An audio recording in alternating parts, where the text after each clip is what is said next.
प्रतापगढ़ में एक रियासत है, भदरी रियासत। भारत की आजादी से पहले कुल 565 रियासतें हिंदुस्तान में थी।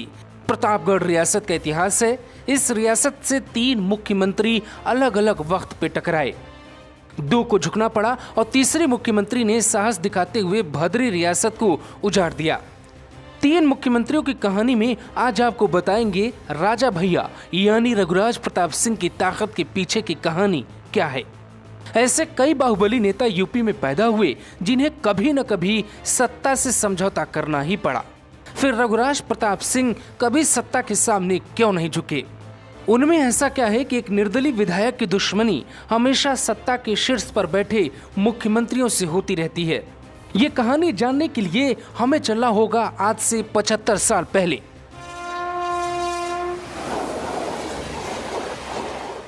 कहानी उस वक्त की है जब देश आजाद नहीं हुआ था। आजादी से पहले देश में रियासतों का कल्चर था। उन्हीं रियासतों में से एक रियासत थी भद्र रियासत। धीरे धीरे सारी रियासतों की ताकत खत्म होती चली गई या फिर उनका विलय कर लिया गया। लेकिन रघुराज प्रताप सिंह के पिता उदय प्रताप सिंह अपनी रियासत और विरासत बचाने में सफल रहे, नाम भी और वर्चस्व भी। और यहीं से शुरू होती है राजा के रघुराज प्रताप सिंह बनने की दिलचस्प कहानी।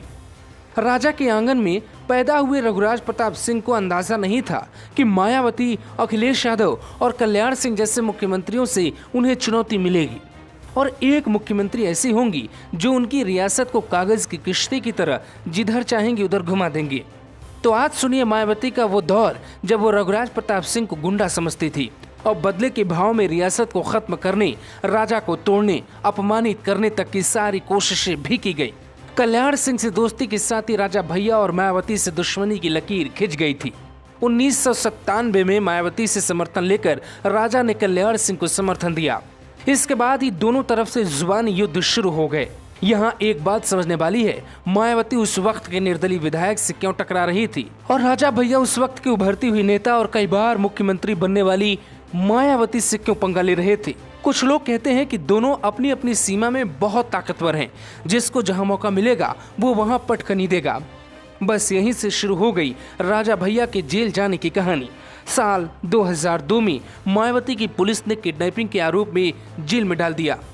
रघुराज प्रताप सिंह के साथ पिता उदय प्रताप सिंह और चचेरे भाई अक्षय को भी जेल में डाल दिया गया। उस वक्त ऐसा लगा कि अब ना तो रियासत बचेगी, ना ही राजा भैया, ना ही उनका कद, ना ही सम्मान और ना ही बाहुबली वाली छवि। उस समय ये बहुत बड़ी बात मानी जाती थी।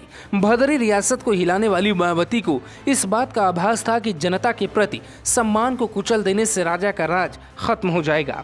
लेकिन साल 2003 में जेल से बाहर आने के बाद ये दुश्मनी और बढ़ गई और दुश्मनी जातिगत होने लगी, जब राजा भैया ने ये तक कह दिया कि मैं मायावती को छूकर अपने हाथ गंदे नहीं करना चाहता, वो खुद अपने कर्मों से खत्म हो जाएंगी। साल 2007 के चुनाव में राजा भैया फिर से चुनाव जीत गए। इधर मायावती मुख्यमंत्री बन गई। 2007 में फिर राजा भैया को चुनौतियों का सामना करना पड़ा। राजा भैया की बेती कोठी के बगल में लगभग 600 एकड़ में बेती तालाब है। इस तालाब के बारे में चर्चा थी कि यहाँ पर घड़ियाल पाले गए और राजा भैया अपने दुश्मनों को यहीं पर फेंकवा देते। हालांकि इस कहानी को राजा भैया ने लोगों की मानसिकता दिवालिया बताया था। राजा भैया से नाराज मायावती ने इस तालाब की खुदवाई तक करवाई थी और यहाँ पे नरकंकाल भी मिले थे, जिसको लेकर आज तक अलग अलग चर्चाएं और अलग अलग कहानियां मौजूद हैं। 2010 में मायावती की सरकार थी और पंचायत चुनाव में प्रतापगढ़ के एक प्रत्याशी की हत्या का प्रयास किया गया, जिसके बाद राजा भैया को आरोपी बनाया गया। राजा भैया पे पोटा भी लगाया गया।